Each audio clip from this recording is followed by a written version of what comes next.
Strong gale force winds were noted in the report on the bridge the morning after we anchored in Bremerhaven during the return passage to the States. The storm had veered much farther east than anticipated, and since there were 350 nautical miles between us and the turn to Germany, we would have to take shelter in the harbor of English Portsmouth. Nothing wrong with that, except that protocol required us to leave port again in another turn. Nevertheless, the order was given. Head for Portsmouth and wait for a later departure. The Panama-registered container ship Molly Seine is 260 meters long and carries 6,250 TEUs of cargo, mostly industrial goods and components for auto assembly plants in the States. This was my 18th trip across the pond and back on the Molly. When we docked in Charleston, I had a few decisions to make. Soon to be 30 years old, retirement and health insurance if I wanted to use them. Standing at the portside rail, I watched the harbor master come aboard to bridge and bring the Molly into the channel and dock. This is a common practice required in most busy commercial ports. Roger Chaffee is the captain. I knew him when he worked at the port in Southampton and as a shipmate many years ago, one of the best in the world. Good to see you, Max. When we're done here, we'll grab a bite to eat and have a pint of beer on the ferry, eh? He didn't so much ask as announce, and I'd never turn down his hospitality. You know we will, I grinned. Later that evening, when my second had gone on watch, I joined my old friend at the Ferry House Hotel, and over the best fish and chips to be found in the South, we indulged in reminiscences of former glories and tall tales on both sides of the pond. "How's your beautiful missus doing in the Holy City?" he asked me after we'd ripped through 100 tales of misadventure. He caught my pause and must have seen the pain imprinted in my eyes. He'd been there a couple times himself. It was the scourge of the sea, and he shook his head in acknowledgement. "We broke up a couple crossings ago. Found another guy to keep her warm while I was gone, I guess." "Jesus, buddy, that's not nice to hear." He asked the barmaid to bring us a couple shots. "Let's drink to good women wherever they are." Roger was right. It's just that I always thought Tammy Waters was a good woman until she became something else. 6 months earlier, God, it feels good to step on solid ground again, I said to my first officer, dragging the tote behind me. He was leaving for Greenville upstate, and we would meet again in 6 weeks. The crew and another captain of the Molly were going to take her on a trip to South America and back as soon as they recharged. "I can give you a ride, Captain." "It's no trouble," he said, snuggling up to his fiancée. I agreed and asked him to drop me off at the town market, where I bought a dozen roses for Tammy, white on long stems, her favorite. We were coming into port a couple days early, and I wanted to surprise her. I usually called aboard when we were a day or two out to see what she had planned. The neighborhood was filled with tourists and College of Charleston kids, and the aroma of countless culinary delights filled the open-air markets and streets around us. I settled in the neighborhood a couple of years after Hurricane Hugo hit the Fair City, finding a townhouse on Anson Street at an undervalued price. It seems the owners from New Jersey were fed up with our subtropical climate after the hurricane tore a chunk off their old roof, their loss and my gain. Over a couple of years, I brought the house up to par with the historic charm of the neighborhood, and with the help of an old blacksmith, restored all the wrought iron fencing on the street and garden sides. When it was finished, it was a 3-story townhouse in pastel pink colors, with dark green hurricane shutters, and there was no one to live in it. I went to sea for 10 weeks at a time and was in my home port for 6 weeks. For a 26-year-old ship's engineer, a few years out of high school, I think I did pretty well. Tammy Waters introduced herself a few years later by pressing the doorbell. I expected another young student to replace the girl who had just graduated from college and moved back home. Having left the house empty during the first few tours at sea, I kept worrying about it until one of my buddies suggested renting out rooms to trusted renters. I found a fair number of such people among the college kids. I ended up renting out 2 rooms on the 3rd floor to a few girls, and from then on, when one of them graduated from college, the other would find a replacement for her. I was expecting a replacement when I opened the door. "Mr. Banyan?" "Good afternoon. I'm Tammy Waters. I understand you plan to rent a room to my sister, Patty Waters." She froze expectantly as I opened the door for her to enter. "Yes, she seems like a lovely girl, and the young lady who left recently highly recommended her," I replied. Well, I told her I would check her out. You can never be too careful these days. I offered her drinks, and to my surprise, she chose an IPA, which greatly increased my opinion of this family. What impressed me even more was her stunning beauty. She reminded me of a young Catherine Zeta-Jones, dark hair, full lips. She toured the chambers and I gave her a full tour of the house, ending at the narrow patio next to and behind the house. I had decorated the small patio with a few plants and pots of flowers. In the soft evening light, it was a wonderfully romantic garden. Unfortunately, with the midday sun and 90-degree heat and humidity in Charleston, it wasn't exactly romantic. Nevertheless, she agreed, and I took her and her sister out to dinner the next night. A date followed, and another, until we became one of those semi-dependent couples who go along until one or the other forces them to break up. At the time, it wasn't necessary. Tammy understood my naval career. Her father was a career military man in the Navy. She was an assistant professor of fine arts in college and could get tenure if she wanted it. Since we both loved the city, it was understandable that she would accept a position and stay if the opportunity presented itself. And so we both settled into whatever comfortable existence our circumstances allowed. We were a married couple for almost 3 years before she decided to move in with me and rent out her small bungalow west of the Ashley River. By then, I was a 35-year-old engineer aspiring to become a first officer as soon as the opportunity presented itself.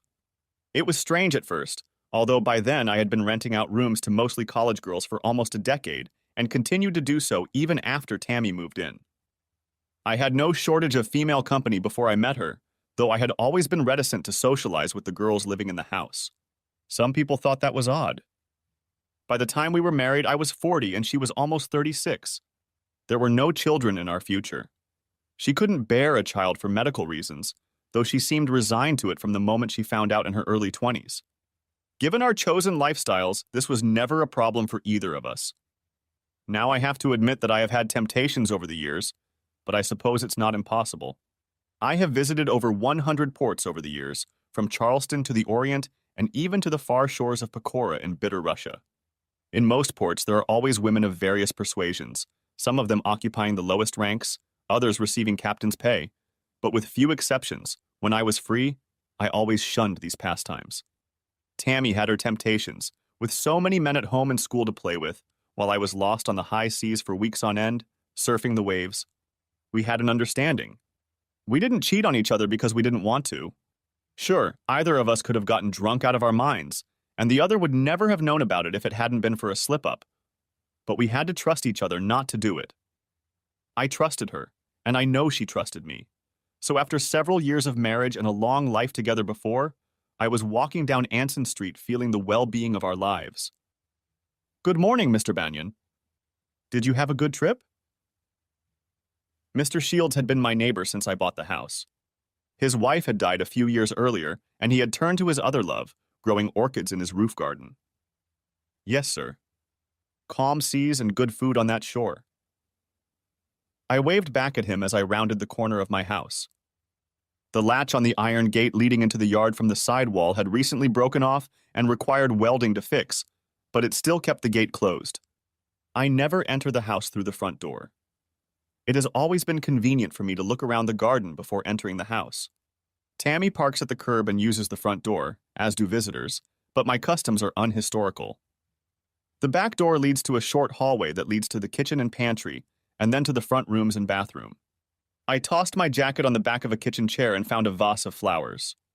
She'd left a couple croissants in a box from the bakery on the counter, and I helped myself to them before entering the front living room and taking off my shoes. It was still a little while before dinner, so I headed upstairs to change and put my things away. Maybe it was because of my engineering background and commitment to detail, but I noticed it quickly and it strikingly caught my eye. The toilet seat was up, and when I stepped into the shower, there was a body wash on the shelf that I'd never seen before. A blue gel, rather nature-scented, not at all what Tammy would use. It was something a man would use, like a toilet with the seat up. The latter circumstance had been a problem in the past. In all the years that young women had lived in the house, I had never once seen the seat raised in the other two bathrooms.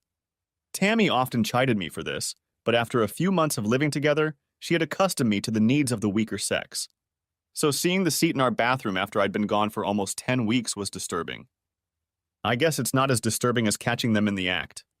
One of my buddies caught that sad scene and spent a month in jail after making sure the other guy spent his month in the chamber, and they weren't even married yet.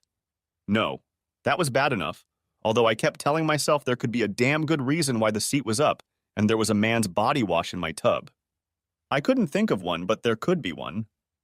I finished getting dressed and went downstairs to check the messages from the board, and then went back out, made a kind face, and went to Henry's house for a pint of beer. Henry's is a local pub nearby, aimed at those of us who like a good drink and some jazz to calm us down a bit. My old friend Such runs the bar, and I can always count on special treatment and advice whether I want it or not. "You look like a cat on a walk, old man," he called out to me as I walked in. The people from the meat market didn't disperse until the evening, so there were a few regulars in the establishment. "When did you get back?" "Didn't you hear my whistle?" "I gave you 2 quick ones," replied I. He just laughed and said he thought that was the little tag that could. Satch got his nickname for his pleasant looks and charm, as well as the cool jazz he loved at the joint. He liked his regulars, too, although we've been rotating them lately. Myself and a half-dozen others frequented the place for several years. We lost a couple people to conniving spouses, and a few more moved away. "Maximilian's Golden IPA is on deck," he announced into the microphone. His name is Maxwell, but I never paid attention to his quirky expressions. "Hey, before I forget, Dave Hoff was here asking if you'd stopped by yet." Dave was one of the regulars we lost due to the spouse affair in the new place. But he's a young guy with a solid head on his shoulders. His ex-wife Tracy, on the other hand, is a stupid bitch, but give her time and she'll figure it out. She's lost one of the good guys. "He left a letter here for you," exclaimed Such from the end of the bar.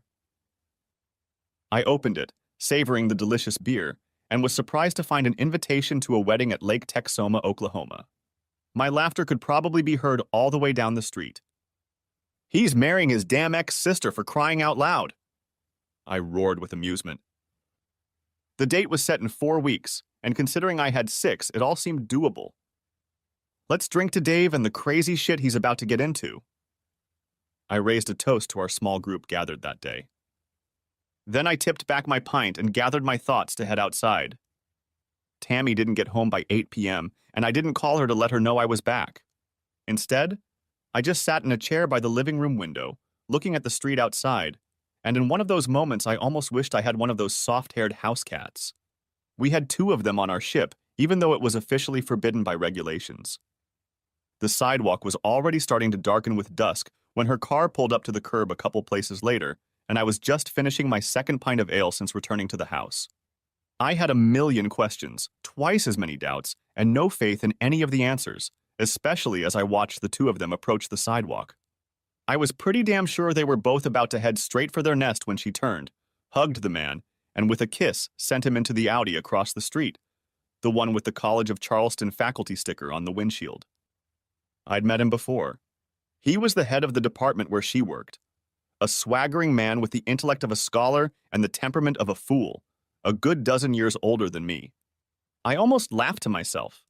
Tammy is a very pretty woman, and if she wanted a lover, she could have had any number of suitors a dozen years younger than her, if not more. But instead she'd lusted after a toad of a man. It can't be seniority, she already has it. She's not short of money, and I know I satisfy her in bed. I just shook my head and turned toward the door as the key slid the deadbolt back into the frame. She walked into the foyer and sighed as if it was the end of a long day. I briefly remembered our first meeting in this same foyer. In my mind's eye, she was still just as beautiful until a smudge of ugliness showed through. She headed toward the kitchen, and perhaps it was a premonition or the startled squeak of my imaginary cat. She stopped and turned around. The room was dark, but I could see it in her eyes as she brought her hand up to her mouth. "Oh my God, are you home?" she asked, as if the ghost standing before her was just a figment of her imagination. "The horn sounded this afternoon? Was that you?" I just nodded and looked out the window. She had to know I'd seen them from my seat. How could she not know? "Why didn't you call me?" "I decided to surprise you by coming back early." "Guess I should have called." She paused for a moment, and then her artistic tendencies kicked in. Thomas? We were just having dinner tonight, that's all." She tried to smile, but even in her years of training apprentices, she had failed to master the artifice required to train her husband. "Can I assume he paid and expected more at the door?" "Max, please, it wasn't like that." She tried, but she should have known the curtain came down after the hug, not before. "What was it like, Tammy? What was it like with the toad?" She tried her best, but eventually she realized I knew. We both knew she was having fun with Thomas Pryor, PhD and womanizer of other people's wives. "I'm going to be gone for a while. You need to get a few things and stay somewhere else for a while, maybe with Thomas. You can take him his cool mountain breeze in the shower if it's his." "Max, please, we can—" I just held up my hand. She cried softly and my heart shattered. I knew that during the day, but when it was just the two of us in the darkened parlor, the pain was excruciating, at least for me. I guess it all caught up with me when I left the house and walked down the street toward the East Bay. I didn't have any particular direction, but having taken nothing but a handful of pretzels and a croissant with me earlier in the afternoon, I needed something to eat. At the Market Street Saloon, I found an order of wings and fried mushrooms served by the waitress. It's always a mixed crowd here, more young people, but they absolutely have the best wings on the peninsula. The waitress gave me a seat, and I considered the situation. Thomas Pryor was already married, not that it mattered. He might like Tammy's piece of ass better than his own wife. In fact, I'm damn sure he would. They say Mrs. Pryor could wrestle cows on the side. I know it's wrong to think of her that way, but I had to laugh at my own amusement to keep my levity and sanity. Still, he and/or someone was playing in my house, and Tammy had to know that was cause for concern. When I entered the house, it was dark, almost surprisingly quiet compared to the nice house I had returned to years ago. Tammy had packed a few things as far as I could tell, and her car was gone. When I checked the shower, the bath gel had been removed. Maybe she took it with her or threw it away. I didn't care. I felt like a beaten man and threw my shirt over the bedpost and fell into a restless sleep. When dawn broke, I gave up the habit and skipped breakfast, deciding instead to take my bike and ride to the battery on the peninsula. I needed to rest and think, and sitting on a stone battery overlooking the harbor and distant surroundings provides exceptional opportunities for both. The problem with thinking is that you can think too much and end up overthinking everything you thought at first. Of course, I've had to wrestle with visual images. All the thoughts of what they were doing only added to the irritation. And then there were the really important things. I didn't want this marriage to fall apart. I had put too much time and soul into it to ruin it like this. Whether it was my first tryst with Pryor, or whether I'd had a string of men in my bed, perhaps several years in a row. Therein lies the problem, thinking too much when the mind is idle or unloaded. Both lead to an almost Faustian bargain to make things right, almost trading my soul for things to be the way they were before, and therein lies the problem. I no longer knew with certainty how things used to be. One thing I knew for sure was that I would have to sit down and talk to Tammy, pushing aside the clouds of destruction for the time being. Her boss had entertained her in my bed while I was on duty at sea, and she apparently saw nothing wrong with that. It was a big hurdle to overcome if possible, and I didn't know if it was possible. I found out later that Tammy had gone to stay with her sister, the same one who had rented a room from me when we first met. Tammy kept her bungalow and, when her sister's marriage broke up, allowed her to move in after the previous tenant's lease was up. Whether Pryor had met her there or not, I didn't know. We'd have to wait to talk. A fine rain pounded through the kitchen window overlooking the back garden, and the two of us stayed within the walls of a house that had become more of a lonely than a contented home. She looked well, but at the same time haggard, if that's possible. Perhaps it was my imagination or wishful thinking, I don't know. "Max, this is not what I wanted. Please believe me." "What did you want, Tammy?" I replied, trying to gauge her thoughts. She didn't know how to answer that question. Heck, I couldn't blame her for that. I wouldn't know how to answer if I were in her shoes. "Is Pryor what you want?" She only laughed dejectedly, her face expressing contradiction. "Goodness, no. We can hardly work together now. It was a stupid mistake, Max. One for which there is no excuse. And yet you two bonded this week?" I was fishing, but she didn't know that. "No, Max. I broke up with him completely the night I left here. I called him from the bungalow. He didn't want to go along with it, but when I threatened to tell Sophie, he shut up. I pictured Sophie Pryor, all 200 pounds of her, pinning Thomas to the ground and wrinkling his glasses off his nose, and smiled slightly. Of all the assholes available, Tammy, why the hell did you get involved with that damn toad? I don't get it.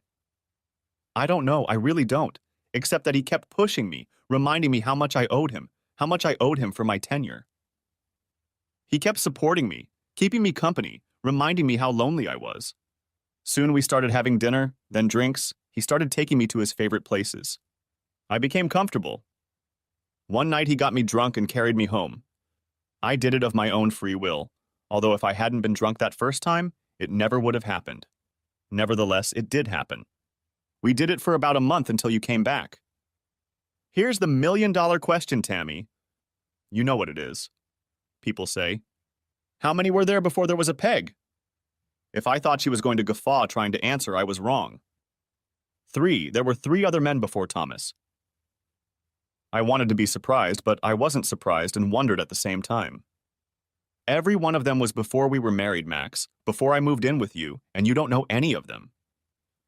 None of them still live here. They were students. That surprised me, but before I could respond, she continued. I had a hard time with you being at sea, Max. It was damn hard for a long time, but I love you and I didn't let you know it. Then I just figured you'd do it every now and then in some faraway place and never find out about it. That was years ago, and honestly, I can't lie about it. It was just physical pleasure, and it really took the edge off maybe once a month or so while you went for a walk. There was no romance or relationship. Maybe it's because I live alone and my man is gone so often. When I committed to you by moving in with you, I was over it until the last trip. And now I've ruined it, haven't I? I believed her, and the fact that it was all so far in the past, before she moved in with me, wasn't a problem, though the dishonesty was still present.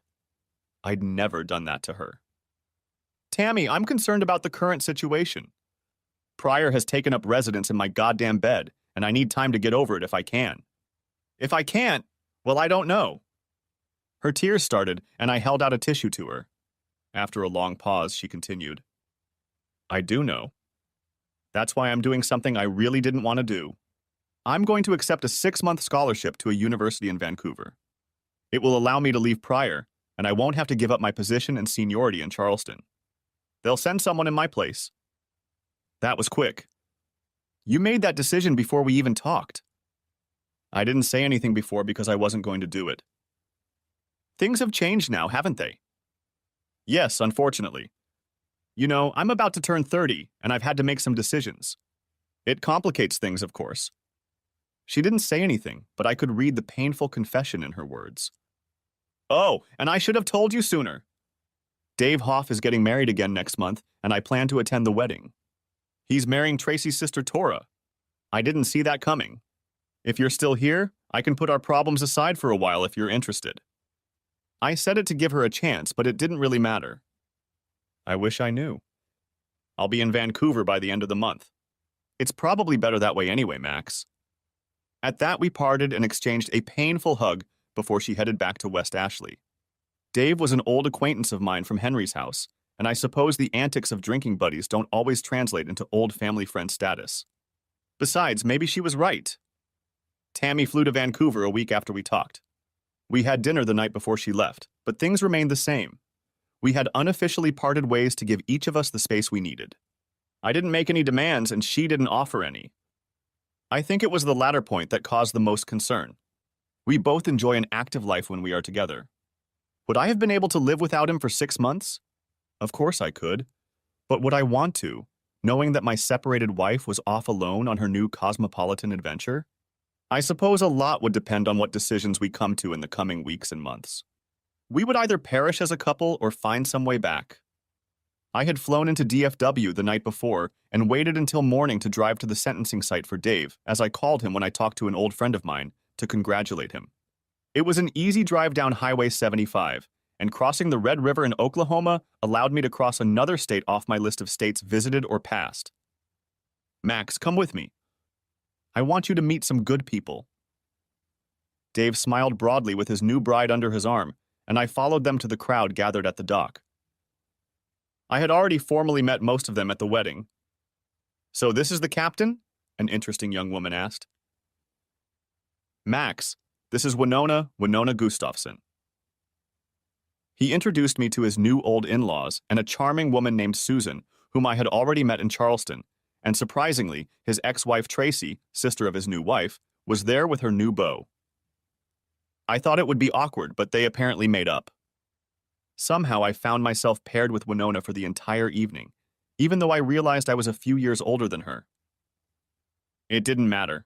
She taught me how to dance 2 steps for the rest of the evening, and we had a great time. But I behaved like a perfect gentleman, and we parted in a jovial way, nothing more. I got the feeling that she wanted to add sea captain to her conquests, but I also had Tammy on my mind. That would have been wrong from my point of view. Nevertheless, it was a wonderful temptation, if that's what it was. The happy couple left for their honeymoon, and I headed south into the Texas Hill Country to San Antonio to spend a few days. I had visited that city years ago, but never found the opportunity to return. A friend pulled some strings, and I was able to stay for 3 nights at the Menger Hotel, located next door to the Alamo downtown. It was something I hoped Tammy and I could do when I retired, traveling the country and visiting places like this. I sat in the old bar at the Menger Hotel and listened to stories about how Teddy Roosevelt drove his horse right into the bar, and 100 other stories about Texas Rangers that the bartender must have retold 1,000 times. For the rest of the evening, I'd pour myself a drink upstairs and do it all over again the next night. A week later, I was already preparing for another port call with the burden of an uncertain marriage and decisions I couldn't make. Almost 6 months later, the passage eastward had lasted 14 days when we approached the lights of the gantry cranes on the Bremerhaven waterfront. With mostly calm seas, the voyage was uneventful, except for one offshore stop where the engineers made a quick repair to the aft main shaft. After that stop, the Molly Sign would spend 6 days in port. We waited for the last third of the Borg-Warner parts order to arrive at the dock before we could set sail. The extra 3 days gave me the opportunity to give most of the crew a vacation, so they could do what the crew does during the 3 days of freedom. "Captain Bunyan, perhaps you would like to have dinner with me tonight?" A tall, distinguished gentleman asked me after we finished customs inspection. Dennis Toller was the master of several hats and roles, chief among them director of port operations for Bremerhaven. When the most powerful man in the port asks you to join him for dinner, you do just that. We found ourselves at the Suit Deern restaurant with his daughter, a 40-year-old dark-eyed beauty named Kirsten.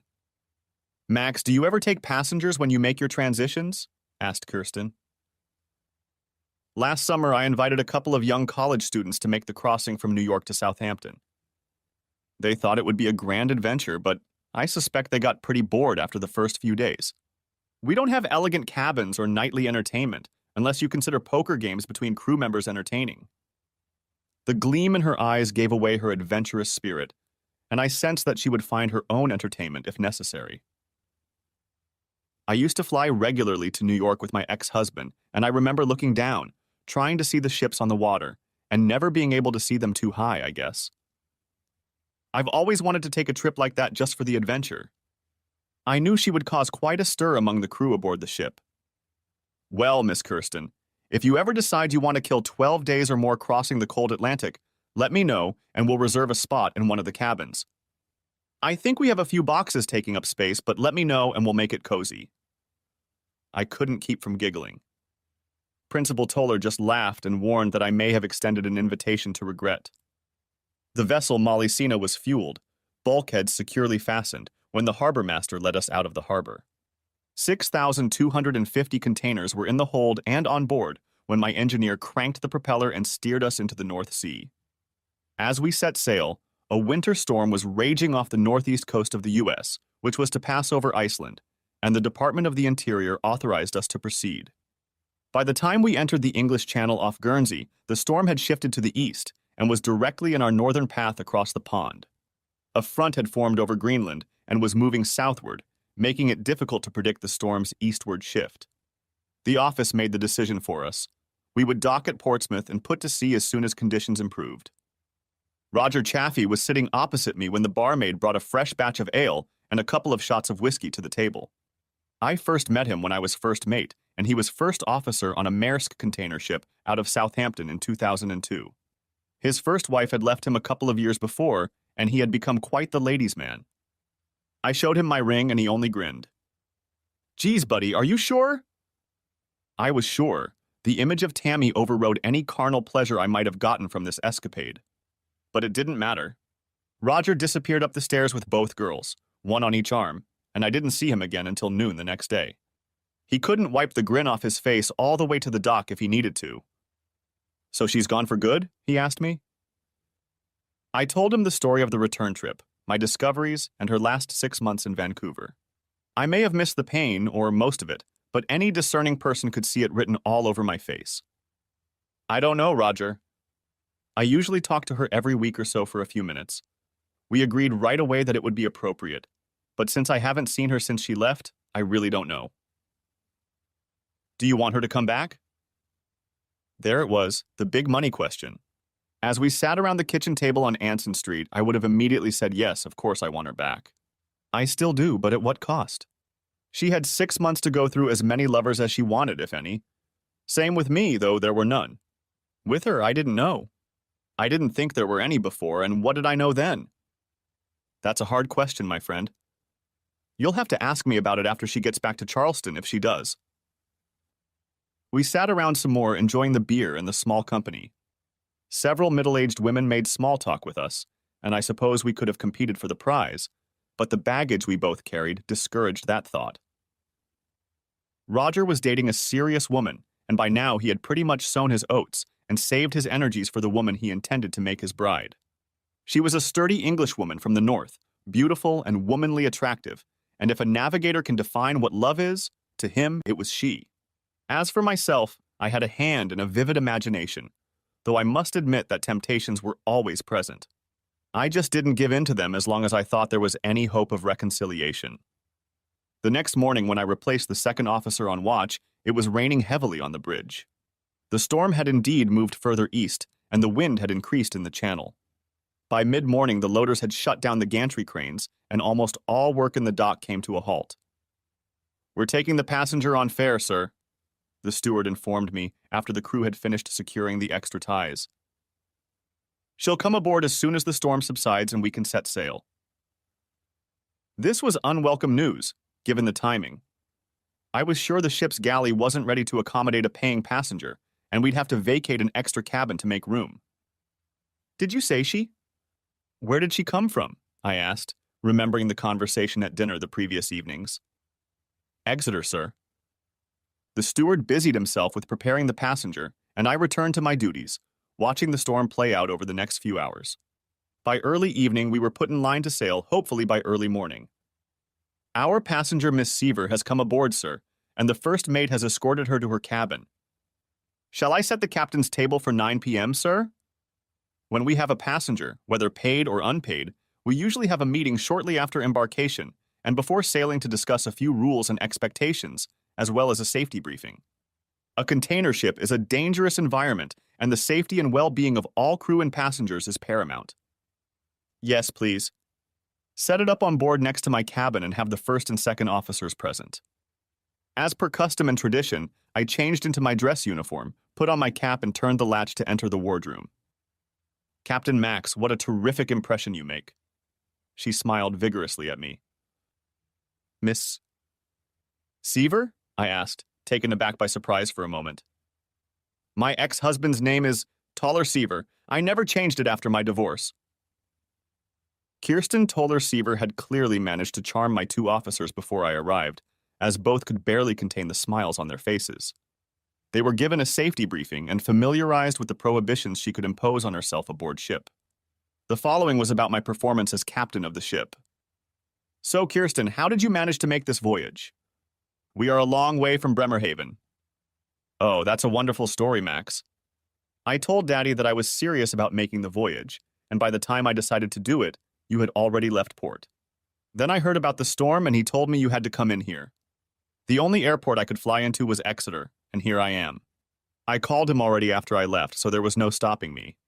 Your office didn't want to let me in at first, but I told them I could come 12 hours before my flight, and they agreed, especially after I called the Pope's name.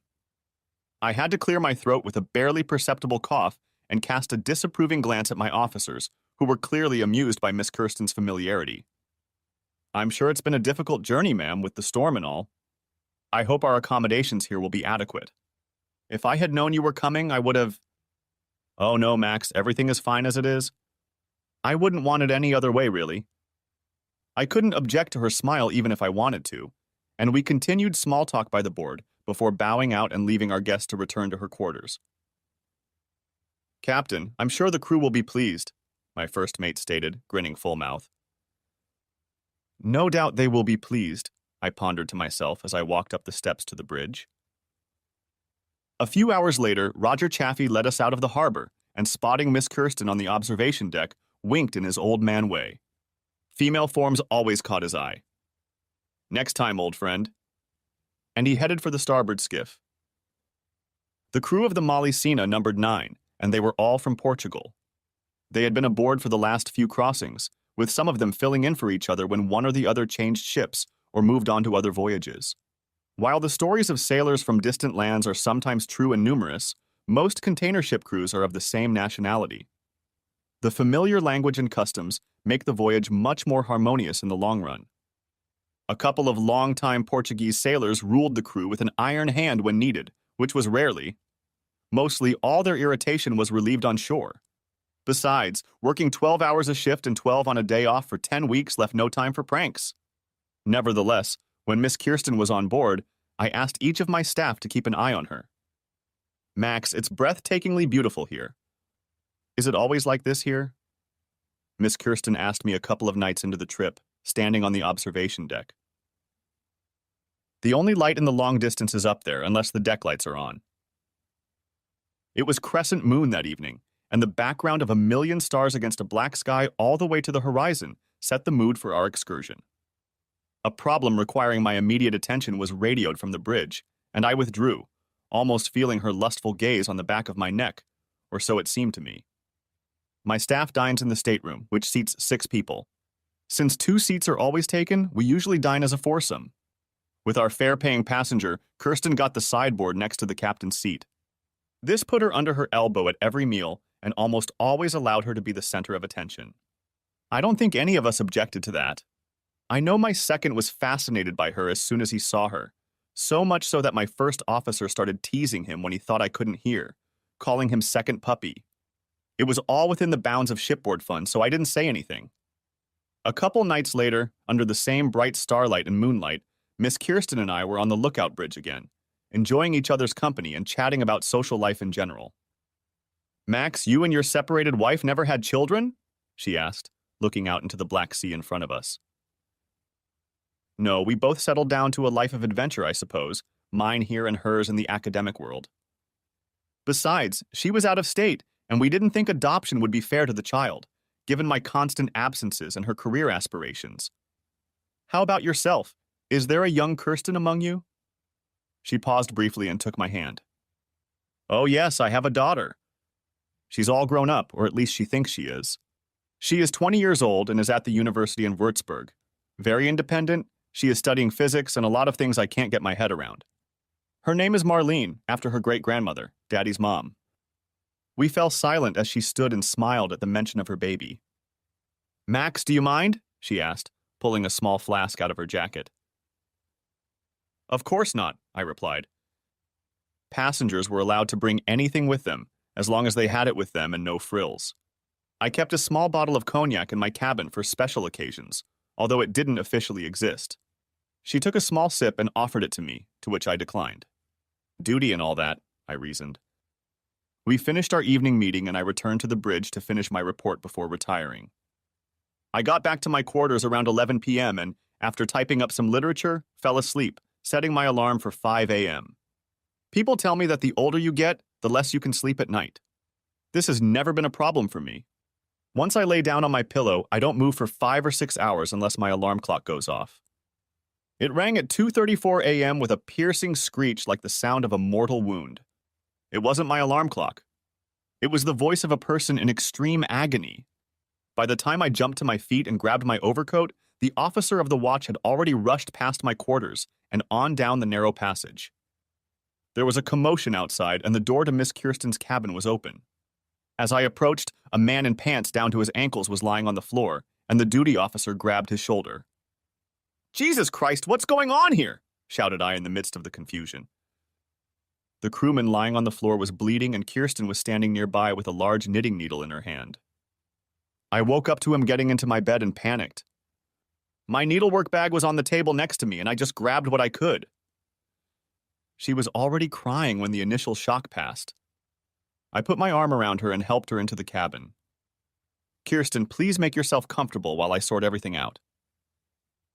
I handed her a box of tissues and pointed to the small refrigerator in case she wanted something to drink. When I returned, my staff and both Portuguese chiefs were at the ready. There was a large blood stain on the bed, and the offender was being cared for by our first assistant, who was also our dispensary doctor. By the time we were done, it was clear what had happened. The Portuguese man had been working on deck securing rigging during the voyage and had used improvised means to break into Kirsten's cabin. The cabins are locked with a sliding rectangular deadbolt that could be slid open with an improvised device that a crew member had concocted. The crew is never allowed above the third handrail on Deck D of the bridge lock unless called on official business. The offender slipped over the railing to the cabins and entered the room. I'm sure he wished he hadn't made that trip. Besides being treated now and later transferred to the hold, Kirsten's knitting needle was a vicious tool when used. His initial panic caused it to break, which caused the bloody wound. I'm sure such wounds can be treated, but until we got to port, bandages and painkillers would be his only salvation. In the meantime, he was doomed to pita, beans, and water in the hold. Doc checked Kirsten for injuries and discharged her, and by the time breakfast was served, none of us were asleep. I had the engineer issue padlocks to use in the cabins until we could figure out the locking mechanisms. "What's going to happen to that rascal from the night before?" she asked me as we chatted on the lookout bridge a few nights later. It was a good question. Being in international waters, the Malicena is subject to Panamanian maritime law, and the perpetrator is subject to extradition as soon as we dock. But I knew from past experience that it was more complicated than one might think. Miss Kirsten would have to testify with my staff and me as soon as we docked, and then it would be forwarded to the Panamanian consulate in Tampa. Panama will likely advise the U.S. to deport him to Portugal. What I would like to do is throw him overboard. I took the situation lightly. I think he'll end up being deported back to his own country. He'll lose his credentials to operate in any port in the U.S. and Europe. More importantly, how are you doing? She squeezed my hand and smiled. I'm fine now, although the first couple nights were anxious, especially after the adrenaline rush subsided. Dad taught my sister and I how to cope when we were little, and it wasn't the first time for me. I broke a boy's arm when I was at university, although this one was a bit bigger. Seriously, I'm coping. What about the intruder's injuries? Well, there was that too. Doc treated the man's wounds as best he could, but the spoke had done considerable damage. By dressing the wound, he could get proper medical attention once we reached port, but that was still 4 days away. Until then, he would get fresh bandages and 30 minutes of fresh air a day. I don't think there was a single soul on board who sympathized with him, including his own Portuguese shipmates. The next 4 days passed without incident, although I found myself spending most of my free time in Kirsten's company. By the time we entered the shipping channel off Charleston Harbor, I think she knew pretty much everything about me except some intimate preferences.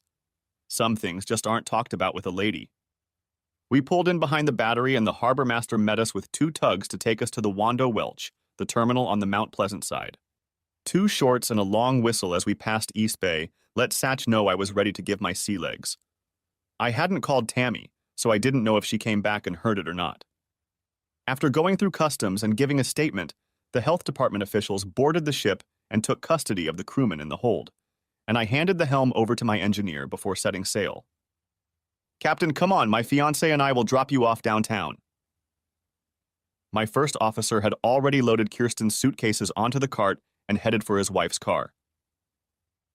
Kirsten was staying at the Spectator Hotel on State Street, just south of Market Square, for a few days until she traveled to Washington, D.C. and on to New York City. From there, she intended to fly home. When we dropped her off, the bellboy busied himself with her bags, and she hugged me tightly, reminding me of how hard it had been for her on the deck that evening a few nights before. "Max, when you get your personal business sorted out, remember that you promised to give me a royal tour of the Holy City." She reminded me of that with a quick kiss. With those words, I set off and they drove me to the house. No white roses this time. It looked much the same as it had 10 weeks before. I lifted the deadbolt on the iron gate, cursing myself for not having time to finish repairing the weld, and walked across the yard to the back door. When I entered the house, it was as quiet as it had been a few weeks ago. There were a few signs that the Border Patrol had moved in before I left, but otherwise nothing had changed. When Tammy left for Vancouver, I decided to rent out another room to a second student, a family friend of a girl who was already staying with us. Both of them were quiet and peaceful souls, kept to themselves and carefully policed, so I often didn't know if they were even around. One of the girls had left a couple of messages next to the phone counter, and looking through them, and the stack of junk mail next to it, I saw that Tammy had forwarded a couple of business letters, and in the stack was a note from Mrs. Sophie Pryor. Mr. Bunyan, please call me when you get back in town, Miss Pryor. Quick and precise with a phone number. I put it aside and took the stack of laundry to the back room, then headed upstairs to shower and change in anticipation of a quick bite at Henry's and a pint or two of beer. I heard your rusty bucket come in early, Max, Such exclaimed, placing a cold IPA in front of me. Last time we talked, you were thinking about moving into a nursing home. I'd turned 52 a few months before, and Such never let me forget it. It didn't matter that he was only a year younger than me. It didn't matter. To me, it was just another year on the right side of the green grass. I was as healthy as a horse, if indeed horses are the standard of good health. I was still as virile, only with a slight tinge of gray on my temples, and I still had all my teeth. I'm thinking of opening a dormitory for young female students, 3 to a room. Considering I already had 2 female students living in my pastel house, Such only shook his head and chuckled at the thought. One of the female students sitting at a nearby table overheard the conversation and approached me, asking if I was serious as she was looking for a place to start her summer session in a few months. I handed her a business card with the numbers of the 2 boarders I already had and told her to give them a call. They were handling all the new ones. Such just looked at me and we both burst into laughter. Not bad for an old geezer about to retire. A few days passed when I remembered the short note from Sophie Pryor and decided to give her a call. Max, thanks for taking my call. I know you're a busy man, and with everything going on, I wasn't sure you'd want to talk. Sophie answered on the second ring. Sophie, I always have time to talk to you, you know that. Can I assume this has something to do with your husband and my wife? I asked, getting straight to the point. I suppose it does. Thomas has had cats for a few years now. I just didn't expect Tammy to fall so in love with him. I would have called you sooner, but every time I went back to the Battery, you were off to sea again. This time I left a note for that nice girl who took up residence in one of your rooms. She was so kind. Yes, they are both fine young ladies. Yes, they are. And as for Thomas, I threw him out of the house in Charleston, albeit with a black eye to match his black traveling bag. She chuckled. He's staying at our apartment on King Street, though he seems to spend as much time in Vancouver as he does here. According to his secretary, he attends scientific conferences. Horse manure, I say. I thought you should know since Tammy, according to her staff, has been in Vancouver for the last 6 months. I really don't know what the hell she could find in it. Nevertheless, Max, she called me about a month ago and asked if I could influence Thomas after apologizing for a hurricane of tears for 10 minutes. Apparently, she was tired of his harassment and he didn't want to leave on his own. I got the impression that he tried several times to stay with her, but she wouldn't budge. I know it doesn't justify her staying with Jim Dahlberg for a few months, but at least she's come to her senses about Thomas. I've taken care of him for my part.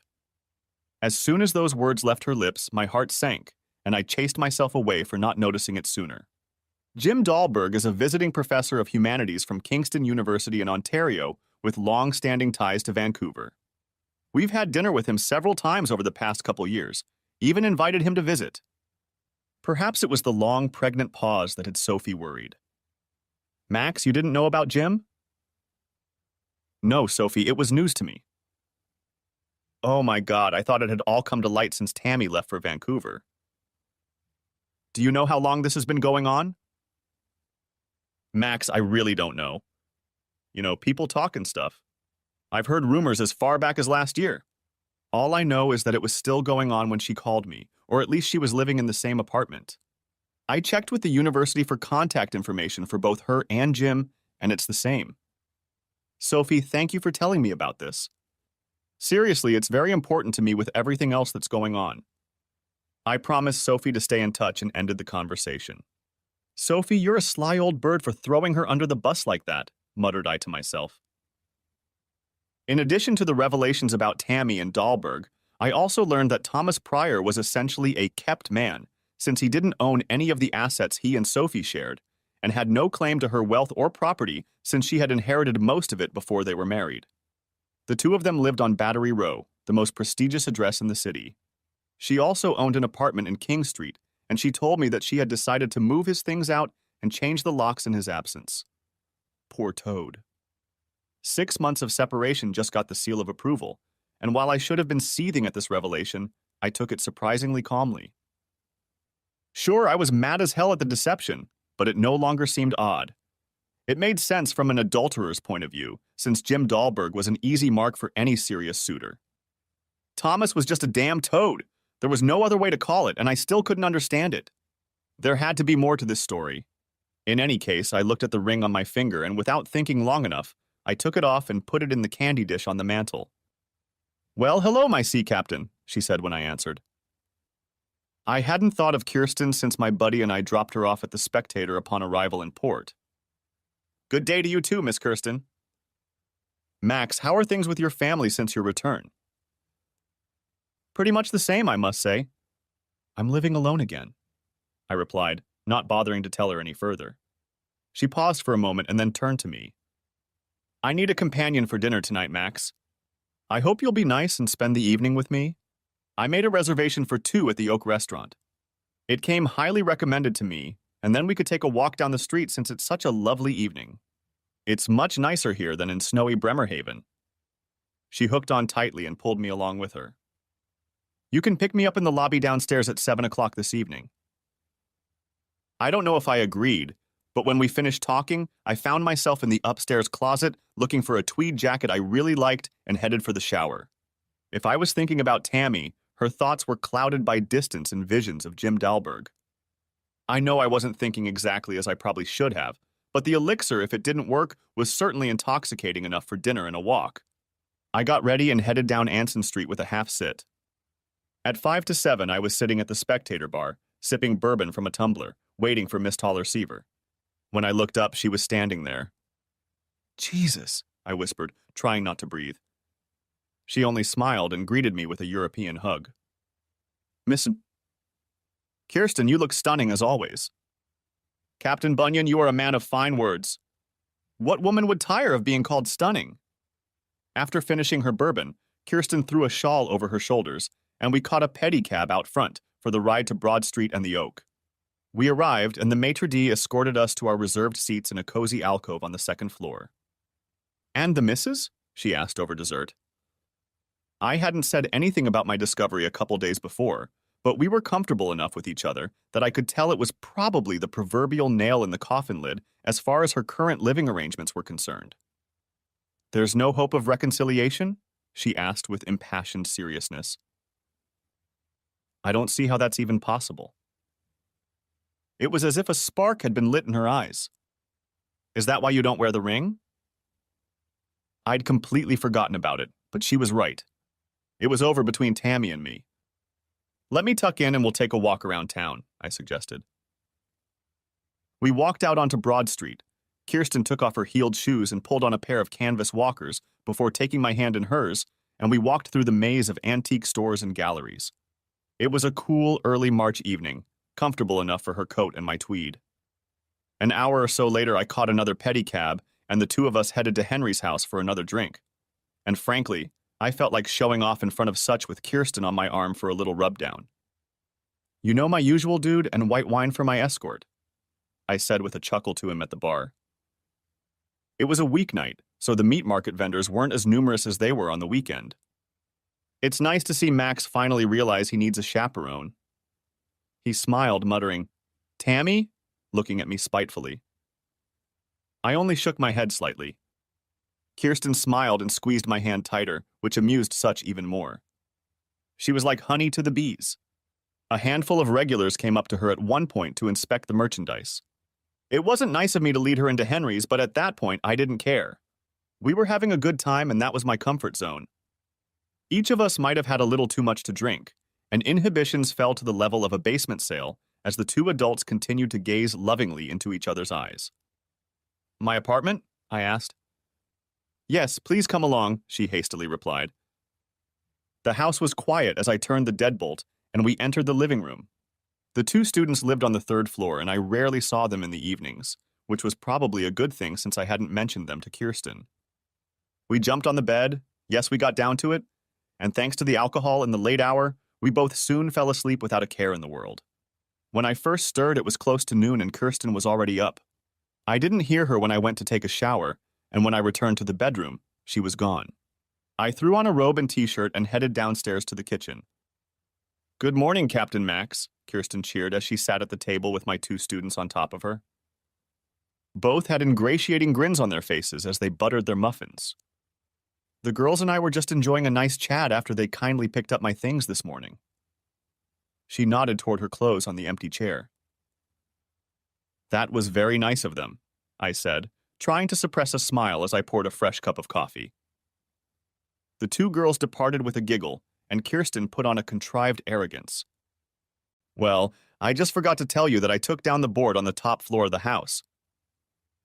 She made one of those faces women make when a man realizes he's screwed up, but not by much. "It's okay, they're nice young ladies. I think one of them has a big crush on you, Max. Don't break her heart too much." She smiled. We enjoyed breakfast, and after cleaning up, I gave her a tour of the market square, and by lunchtime we were ensconced in the patio cafe. "Max, so what are you going to do with your wife at this point? I know you said it's over, but does she know that?" It was a fair question that I really didn't have time to memorize. Sure enough, there was Tammy, then Thomas, Sophie, and White Mandingo Jim Dahlberg. She lied to me when she had the chance to come clean and put it all behind her. I don't see a way back, especially now. And no, it's not about what we did, Kirsten. It's about what she did and what she continues to do. So she didn't break up with him? Obviously not. I looked down the street with its throng of passers-by. I knew even then that if Tammy had come clean, told me everything, and apologized that rainy day in the kitchen, I would have forgiven her, even if the affair with Dahlberg was a thing of the past. That's how much I loved her. I would never have gotten into bed with Kirsten or even considered it, but that was all in the past now. I knew what I had to do. The next day, Kirsten was leaving for Washington, D.C. and then New York for a couple weeks. The attraction between us was electric, and I almost brushed everything aside to join her. But I knew there were still some unpleasantries that needed to be dealt with. The two of us ended the day with a water cab tour of the harbor and river, and I walked her back to the Spectator. "Are you sure you're not coming up, Max?" We discussed what I needed to do, and I declined the offer, but not before we hugged and promised each other in a whisper. With those words, I turned back toward the market and the King Street office. When I landed and picked up my bag, it was overcast and drizzling rain. The hotel shuttle bus took me to my reserved room, and after getting settled in, I was soon at the bar, stirring bourbon with my fingers and watching the CBS drone go on and on about some First Nation nonsense I knew nothing about. A pretty waitress came over and offered to pour me another, but I had business to attend to, so I defiantly waved her off. "West 10th near the university, please," I said to the driver as he picked me up. I checked the GPS reading on her phone and knew she was there, or at least electronically. The cliché envelope rested in my lap as the driver made his way through the busy streets, avoiding one or two pedestrians along the way. We stopped in front of a 4-story apartment building, and I peered up at the top floor, far left, pondering whether the god of hellfire had placed enough obstacles in my path. I almost said to hell with it, and felt tempted to drop the envelope in the mailbox on the next street over and go home. "Would you like me to wait, sir?" the polite driver asked, as if reading the state of my thoughts. "No, go ahead and drive. I don't know how long I'll be." After I paid, he handed me his card in case I needed him. I walked up the stairs until I reached the landing at the top and looked at the neat entrance at the end of the hallway with a couple of potted plants standing sentry by the door. The frame was gilded with the Old English numerals 404A. I was still putting on my leather driving gloves when I knocked on the door a second time. "God damn it, Pryor, you goddamn shit!" shouted the man as I heard him come to the door. He opened it and stood there, breathless and eyes wide with surprise to see me standing there. Max, I thought. 30 years of working in engineering, laying gangways and decks, pulling pipes and motors had not left me a soft man, even at 52. A left jab and Jim Dahlberg collapsed to the floor of the apartment foyer. Finished, I stepped over him and sat down in the living room when Tammy finally came running down the hallway, water still dripping off her from the shower I'd interrupted. She stood in the hallway looking at me, unable or unwilling to speak. I nodded toward her unconscious suitor lying in the foyer. Have a seat, Tammy. There's something we need to discuss. I pointed to the couch, rising to close the front door and stepping over the son of a bitch. Why didn't you just come back to the house, Tammy? I guess I shouldn't answer that question since you clearly weren't going to give it up. Dahlberg hissed, and Tammy rushed over to help. Max, that just couldn't be done. What the hell were you thinking? I looked at her in bewilderment. I was thinking about all the times he entertained you in my bed, or his, or wherever. That's what I was thinking about. I tossed the yellow envelope onto the coffee table and watched her eyes widen. Max, it's not what you're thinking. I interrupted her and walked down the hallway to the apartment's only bedroom, where I saw freshly laundered sheets and their clothes strewn across the floor. Tammy helped Dahlberg to the couch where he lay in a daze. I've been honestly giving you, Tammy, half of my savings for the last 12 years since we started living officially. We each have our own pensions, so there's no need to make a big deal out of it. I had my own house before you came along, and you had your bungalow in West Ashley. I'm going to keep it simple. Just sign the papers and I'll deliver your things to the other side of town. She looked as if a reaper had just burst into the house and wiped out the top floor in a bloodbath, and Dahlberg sat there like a Canadian chipmunk, his jaw swollen and puffy. Max, let me come home to talk and see if we can get past this, please. I just shook my head. Tammy, I almost fell in love with you when I first saw you, and to be honest, I still do. But you tore my heart out with this. I'll never be able to trust you again. How the hell could I? It could have been 30 people, not 3. I'll never know, and what does it matter? No, you killed us, and I don't see a way back. You can't say that, Max, you can't. I looked at her standing in her clothes in the apartment a continent away and nodded to Jim Dahlberg before shaking my head. Jesus X? Don't go back to the house, Tammy. There won't be a single thing there for you. The girls will know you're persona non grata on Anson Street. Just sign the papers and live the life you've lived for so long in my absence. I turned around before she could see the tears in my eyes and walked out. I looked back when I reached the stairs and she was standing in the doorway crying. I continued on my way and started walking towards the center of town, hoping to escape before the local police caught me for impersonating a criminal. The next day was a long, quiet flight back to Charleston. The local police never showed up at the hotel, and I left Vancouver with a troubled soul and an even less certain future. No matter what I told myself and no matter what she did, I still loved Tammy, despite my almost frenzied attraction and desire for Kirsten. Despite everything, I knew that a 20-year relationship with my wife and lover had just slammed the door behind me. There was another pint left in the brewery as I pored over the numbers in the papers in front of me. I'll be 30 years old in 3 months, and if I continue to go into the service, I'll be doing it for the bank, not to grow my pension. Healthcare isn't going to get any better with an 80-20th ratio, so if I were a practical man, I'd retire and live like a city gentleman. I guess I wasn't that practical. Love of the sea meant more in the end, and I committed to the company for another year. Max, I'm sorry to hear the bad news about you and Tammy. You've had a long journey. Such was as sincere as it was even possible to be. He'd tried to do it 3 times himself, but never could. Yeah, but it's okay. We'll both get over it and move on with our lives. I was lying. It really wasn't that fine. When I got back from Vancouver, I painfully packed all of Tammy's things and had the truck deliver them to her sister's bungalow as I had promised.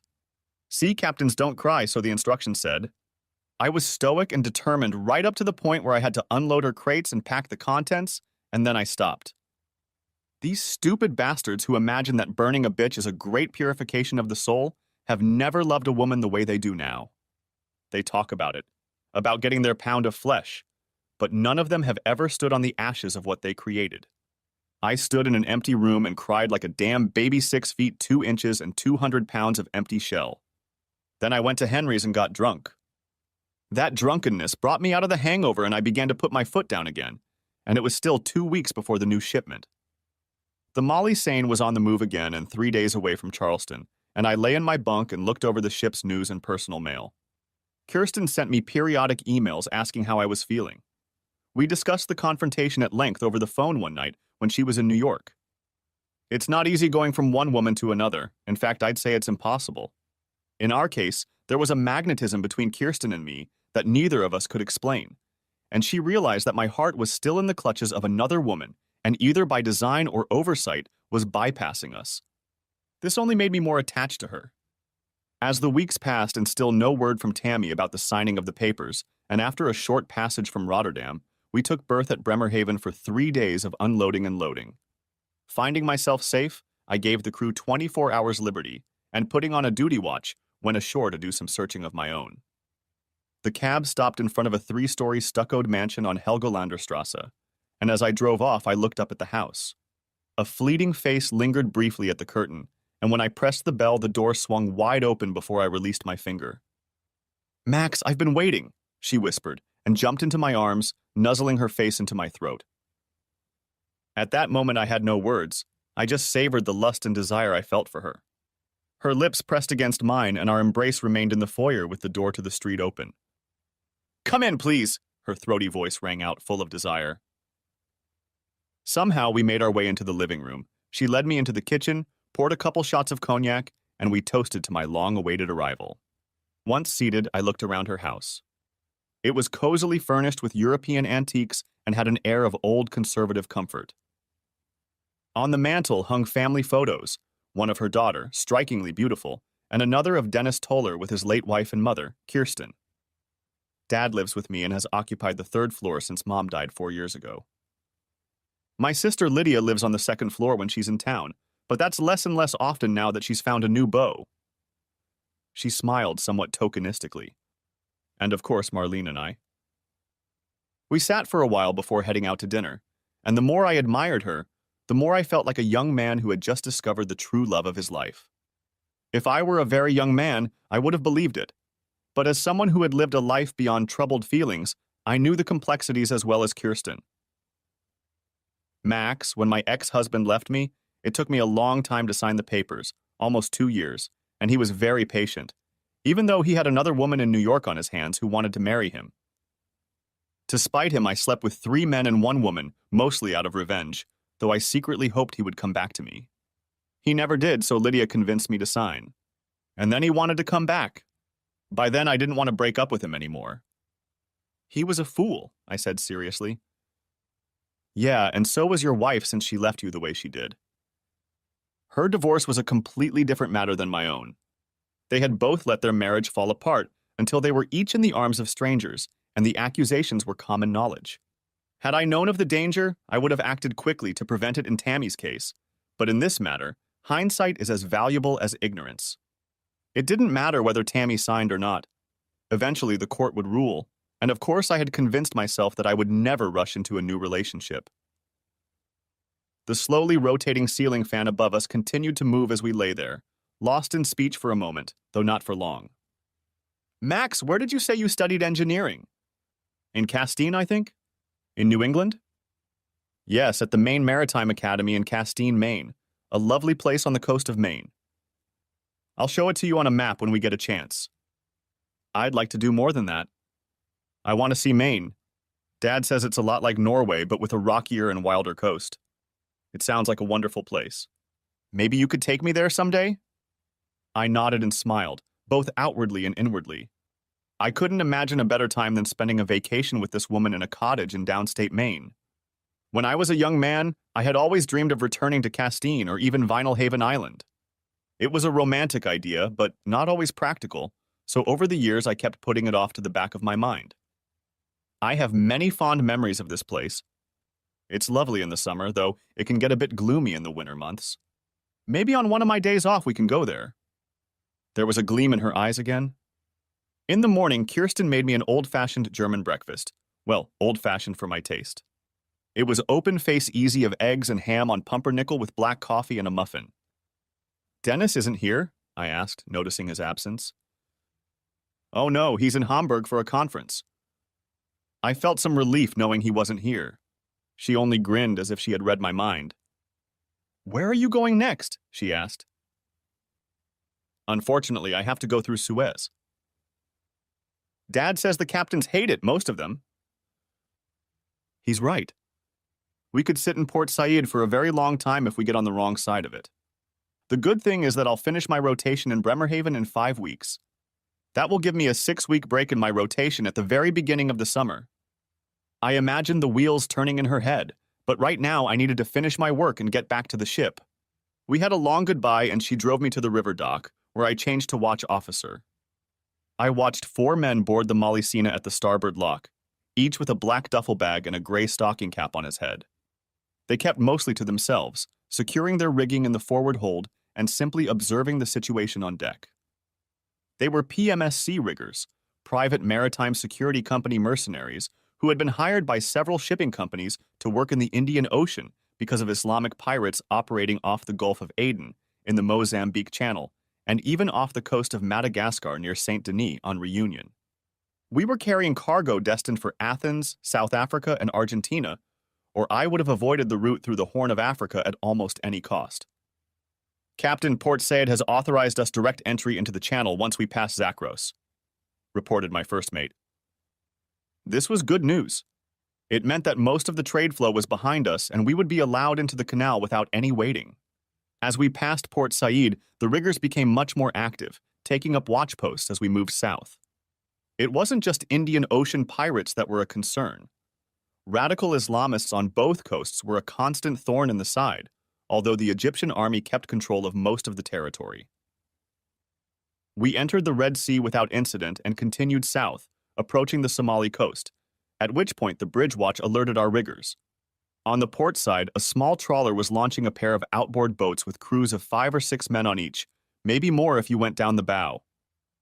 "Captain, we're being fired upon!" shouted my second. We heard a rapid succession of pings hitting the left wall of the bridge before a pair of riggers opened fire on one of the approaching outboard ships. The crew had already left the deck and were out of danger. Only myself and the 5 officers along with the riggers were on deck. And then all hell broke loose when a rocket flew past the bridge, missing the first stack of containers 10 feet below us. "Jesus Christ, retreat behind the bulkhead!" I shouted to them to take up position behind the protective bulkhead we'd set up on the bridge just for such occasions. It was not a safe room, but rather a reflective barrier. The riggers returned fire at the trawler with large caliber machine guns, multiple bursts of .50 caliber. As the rocket flew past us, one of the riggers picked up what I was later told was a Gustav M3 Maus and fired his rocket just before a second rocket from the trawler hit the port side stern and shook us all the way to the bow, although it was not a serious hit. The trawler, on the other hand, took a direct hit on one of the fuel tanks and blew the rig in two with a powerful fireball. At this point, all 4 riggers opened fire on the 2 outboard motors, and within seconds both vessels were enveloped in black smoke and flames. We saw the terrorists leap from the boat into the warm waters, perhaps hoping we would save their sorry asses from certain death at sea, either drowning or becoming fodder in a shark's belly. The speed of the Mollicena was 23 knots. There was no way I was going to slow down and take the time to slowly circle around to pick up the fools who were just trying to capture us with rockets and gunfire. We were in international waters, and while I answered to the Home Office, I was the law. We had no obligation other than to notify the nearest maritime authorities friendly to us of what had happened. As long as we kept seaworthy, we didn't stop for a damn soul until we reached Cape Town. "Captain, I have one man suffering a superficial wound to his left arm. He is being treated. 2 of my men have collected all the brass they could find, and with your permission, we will regroup and prepare for the remainder of this journey. We are not out of range yet." He was a young man in his 30s and reminded me of a former Navy instructor I had gone to school with back in high school, and he was right. We had a long way to go. At this point, the adrenaline was starting to wear off, and I needed to sit down. It's one thing to anticipate, it's quite another to experience it for real. That's when I decided enough was enough. 2 rotations in a row with serious incidents. The one with Kirsten, and now this one, the goddamn terrorist pirate attack. I decided to let the office know that I'd changed my mind about staying long. In the meantime, I sat my first and second officers down, put 3 tumblers on the board, and put 3 fingers of cognac in each. "Here's to the high seas and another $1 earned, boys." We toasted, tipped it, and did it again before I made a satellite call to the office. 3 weeks later, we were making our way across the channel on our way to Bremerhaven. The PMSC riggers disembarked in Cape Town and flew to Indonesia for another assignment. We had only minimal damage to the aft handrail and 2 damaged containers. All in all, it ended well. My Portuguese crew didn't think so. One of the petty officers said he thought more than half the crew was going to quit as soon as they got ashore. They're not soldiers, he said. Indeed, who are? Thought I, opening the email my lawyer had sent me a few days earlier. The plane landed in Charleston, on the second leg of the flight from Frankfurt am Main via Dulles, and I took an Uber to drive myself to the peninsula. My old neighbor Mr. Shields had planted a fresh row of roses along his windows, and they were in full bloom. Your girls are a great help to me, Mr. Bunyan. Good girls, both of them. He said this when I brought in the baked goods he loved from Kaminsky's. Two of the best. I smiled, turning toward the iron gate. The foreman soldered the deadbolt, and everything was secure again while I trimmed the old flowers on the path to the back door. With a cup of fresh coffee, I started looking at the email I'd received from the lawyer a few days ago. Tammy still hadn't signed the papers, insisting on a so-called second chance and a sit-down here at the house. She'd moved back to Charleston a couple weeks ago. Apparently her months-long treacherous swoon had come to an end. Anger made steam rise from my shirt collar as I reread her platitudes for the 10th time, and I immediately ruled out any meeting at the house. I simply couldn't imagine any circumstances that could make us forget about her infidelity, and now that my affair with Kirsten had muddied the waters even further, it seemed ridiculous to me to even try. Nevertheless, I called my lawyer to arrange a meeting on neutral ground. I wanted a kebab, and he arranged it at Bessinger's, just west of Ashley's. I filled a styrofoam container with 4 pockets with piles of draft port, ribs, and fixings, then took one of the outdoor picnic tables and asked the waitress to bring a pitcher of sweet tea.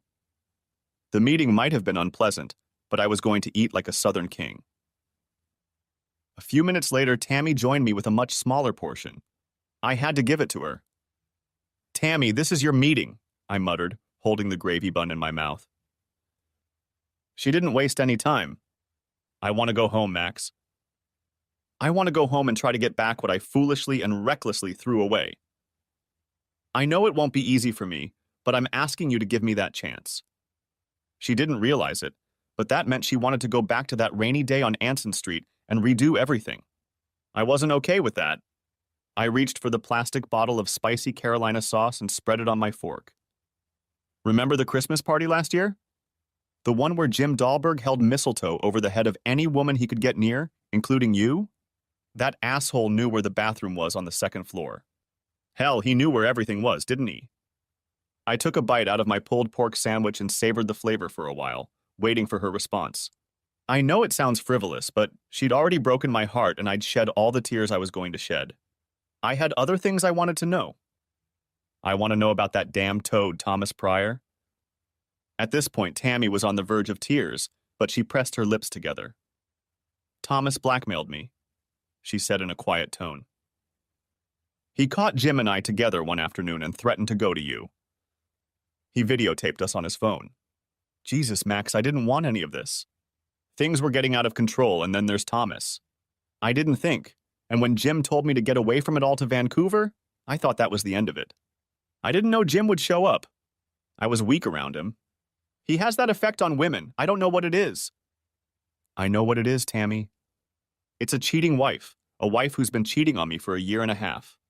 That was even before that Christmas, wasn't it? She didn't need to answer. I could see it in her face. I half expected blackmail. I convinced myself it would have to be dealt with later. Tammy, I don't see that anything has changed from what we had in Vancouver. In fact, that meeting was a complete waste as far as I'm concerned. Max, we've been together for over 20 years. You can't just drop everything like that. Go out and have an affair. God knows a couple of them drool over you all the time. I'll give you a free card, hell. I'll give you a dozen of them, even if I hate every minute of it.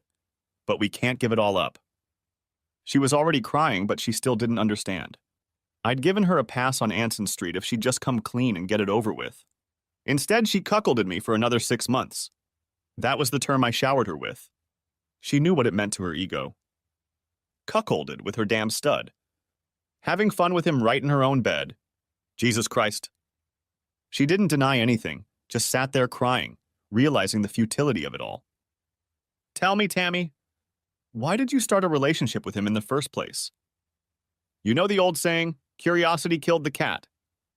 The others were telling the truth about him, that he was hung like a horse and twice as talented. I thought I could make do with one time and get rid of the itch. Screw that, Tammy.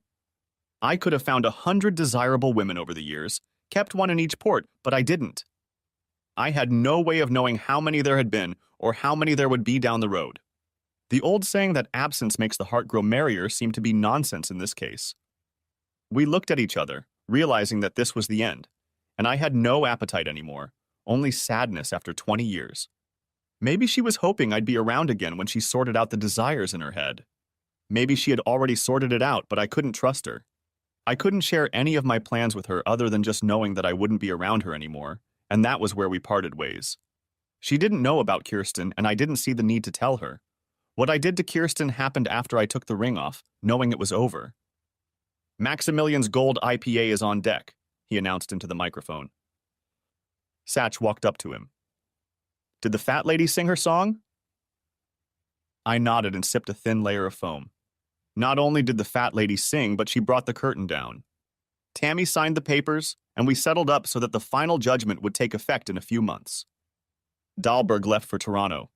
He was rumored to be staying as far away from Tammy as possible, but I tried to ignore it. Sophie Pryor had divorced her toad, and Thomas ended up moving into a townhouse in North Charleston, not the address he'd been aiming for. Satch, have you ever thought about throwing in the towel and going to that island you've always dreamed of? Man, I think about it from time to time, but look at me. I've got my own apartment with all these moms that come here. I'm big and black and handsome, and I've got my boys to play with. He pointed to his saxophone in the corner. Then he flashed me his trademark white-hot smile. I'll get to that someday, man. After procuring a mug each for the regulars, we headed out the door and toward Anson Street, where a light haze of rain hung in the air. I pressed the bell on the doorframe of a townhouse on Helgolanderstrasse and heard footsteps approaching. When the door opened, a young woman, a 20-year-old version of Kirsten herself, stood in front of me. You must be Marlene, I said, extending my hand. Yes, Mr. Banyan. My mom told me you'd be stopping by today. Please come in. Please call me Max. I followed her into the parlor, leaving my bag in the foyer while she told me to make myself comfortable. Having been studying young ladies her age for over 25 years now, I was used to varying degrees of beauty and not so beauty. Marlene was in a class of her own. Any man who charmed this girl had to thank his lucky stars for such good fortune. Mom said she'd be here for dinner. She put the tea in front of me and sat across from me. She's been very excited for a few days. Not a few moments later, the front door swung open and Kirsten walked into the room, seeing the two of us, followed shortly by her father, Dennis. She rushed over to me and gave me a hug and a kiss, and Dennis shook my hand. Lunch was enjoyable, and after the table was cleared, Kirsten and I sat in the yard and enjoyed the moment before putting our bags in the trunk of her car. Marlene was going to drive us to Frankfurt am Main and then continue on to Würzburg. The next morning it was 10 o'clock when we rented a car and drove to Castine on Penobscot Bay. Our flight arrived in Bangor and we had a few hours of driving ahead of us. I had promised Kirsten months ago to take her to coastal Maine, and with the colors of fall all around us and the warmth of a mild day, it was the perfect season. I had rented a cottage for the week, and all we had to do was pick up groceries and get comfortable if nothing else. Mr. Banyan, may I call you Max? The distinguished gentleman asked. Of course. I'll address you as Dean Gardner if you don't mind. We both chuckled as the dean of the Maine Maritime Academy escorted me into his office overlooking Castine Bay. It happened by chance when I ran into an old acquaintance from the MMA who ran a cruise ship out of Fort Lauderdale. He called a friend, the friend called another friend, who in turn asked the dean to call me.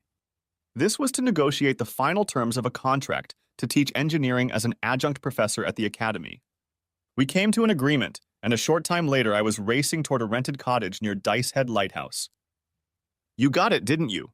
Exclaimed Kirsten, seeing my shining face. Of course I got it.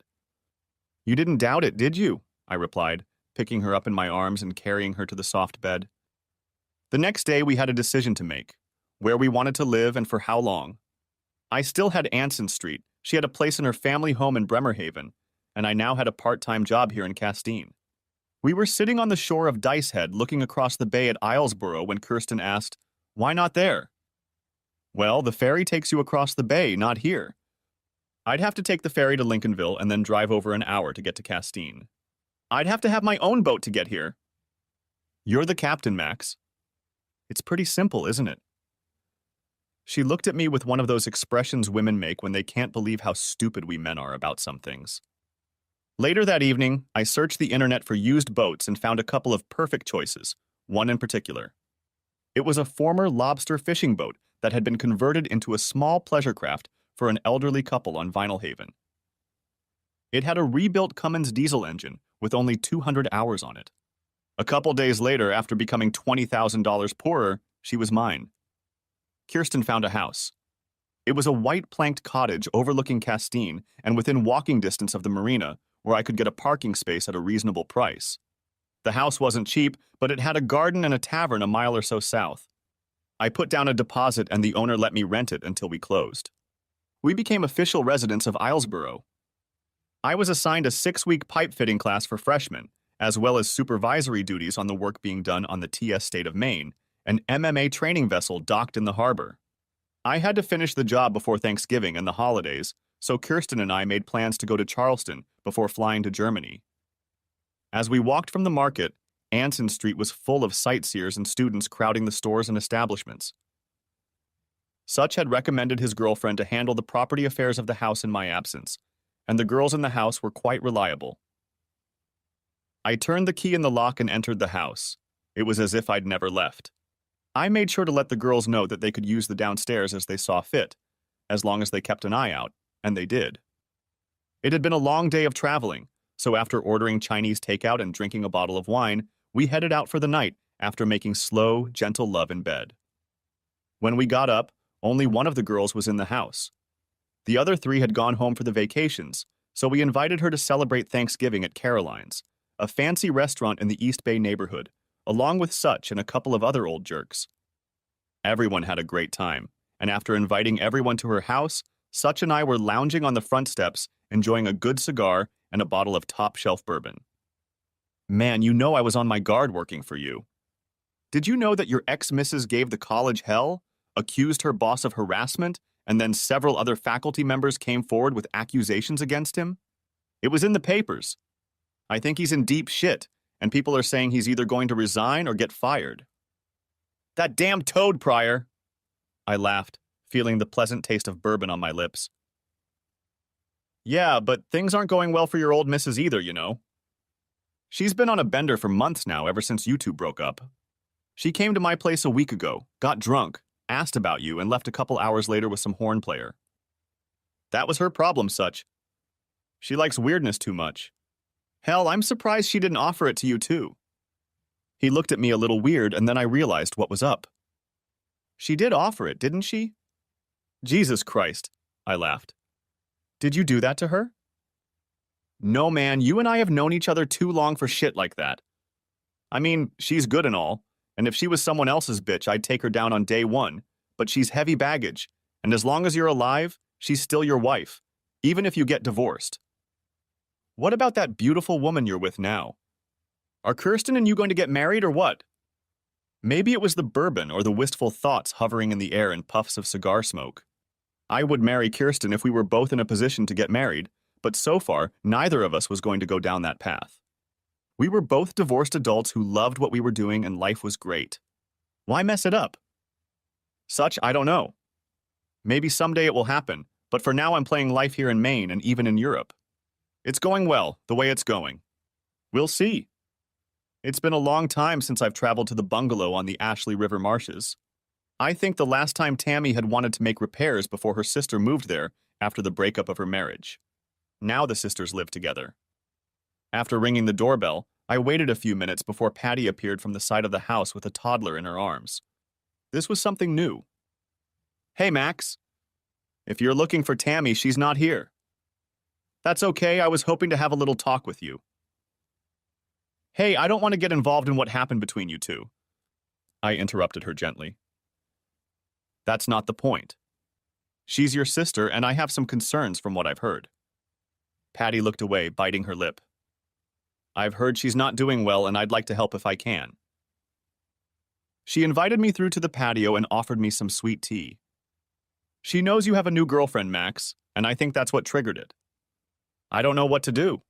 She drinks every night and started bringing guys over here until I told her it wouldn't work with a baby. Well, I want her to do something so she'll know it means she has to quit drinking. I want her to be a mom to the girls in the house. Right now, I have 4 of them living in one room, and I'm thinking of adding 2 more, but I need someone responsible to watch them and run things. I thought you already had someone looking after the house? Asked Patty, perplexed. There is, or at least someone who makes sure the utilities are paid and anything broken gets fixed. But with half a dozen students living there, it would be nice to have a faculty mom looking after them once in a while. I could see the wheels turning in Patty's head. We both knew Tammy wasn't an alcoholic. It was her crutch and she needed another one for a while. I'd deal with the consequences eventually, but it could wait. What's the boy's name? I asked. She looked worried at first. Oh, I'm sorry, Max. I should have introduced him when you first arrived.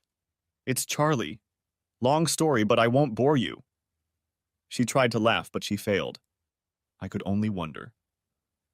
Patty agreed to talk to Tammy and have her call me if she was interested. It didn't take long for the call to come. The sisters talked, and Tammy told me how much she missed hanging out with the girls. She kept her demeanor low-key, never mentioning Kirsten or soliciting any information from her. We set ground rules. No drinking around the girls, no men of hers in my house, and she must register with the Dean of Students' office as an off-campus tutor.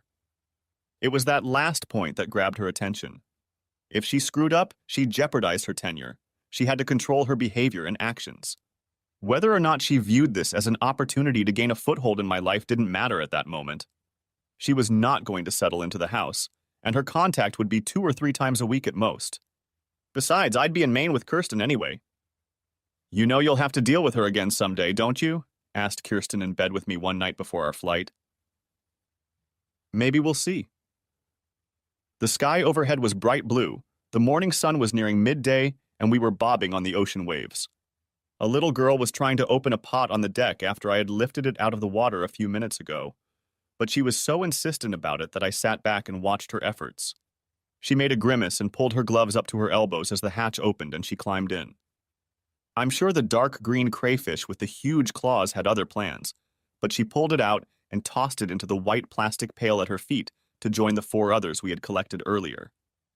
We were about 100 yards from the dock with my 8 yellow and black buoys, each holding a lobster trap on the ocean floor. The little girl's mother stood on the dock and watched us, keeping a close eye on our progress. The little girl, Etta, waved to her mom as we walked back to the dock. Etta was named after her grandmother Marlene and mother Kirsten, and in her 6 years she was very advanced in every way. Sei vorsichtig, Etta, exclaimed Marlene. I lifted the girl out of the boat and she ran off to her mother while I went back to the task of securing the rigging and bringing in our supper. I stopped at the dock and looked out to sea where the far shore was a mile away. I was home now, where I had been before, when I was young and learning the rigors of youth and coming adulthood. The age of 60 was fast approaching, and Kirsten and I were comfortably settled on Islesboro. She would turn 50 in the fall, and she still looked as delightful as when I first saw her. She gave me firewood as she rubbed my back in time of need. We hadn't been back to Charleston since I had sold the Anson Street house a few years earlier to the College of Charleston for use as off-campus housing for the Faculty of Arts and Humanities. Tammy was instrumental in bringing the parties together after becoming the new dean of the faculty. She quit drinking altogether and still lives with her sister in West Ashley, helping to raise her nephew Charlie. According to Patty, she has not had a single significant person in her life since her divorce. Sutch sold Henry's house and invested a small portion of the proceeds in a bar in Key West, bringing in a pretty blonde girl half his age. I still can't imagine him trying it a 4th time, but they seemed quite happy when they came here last summer.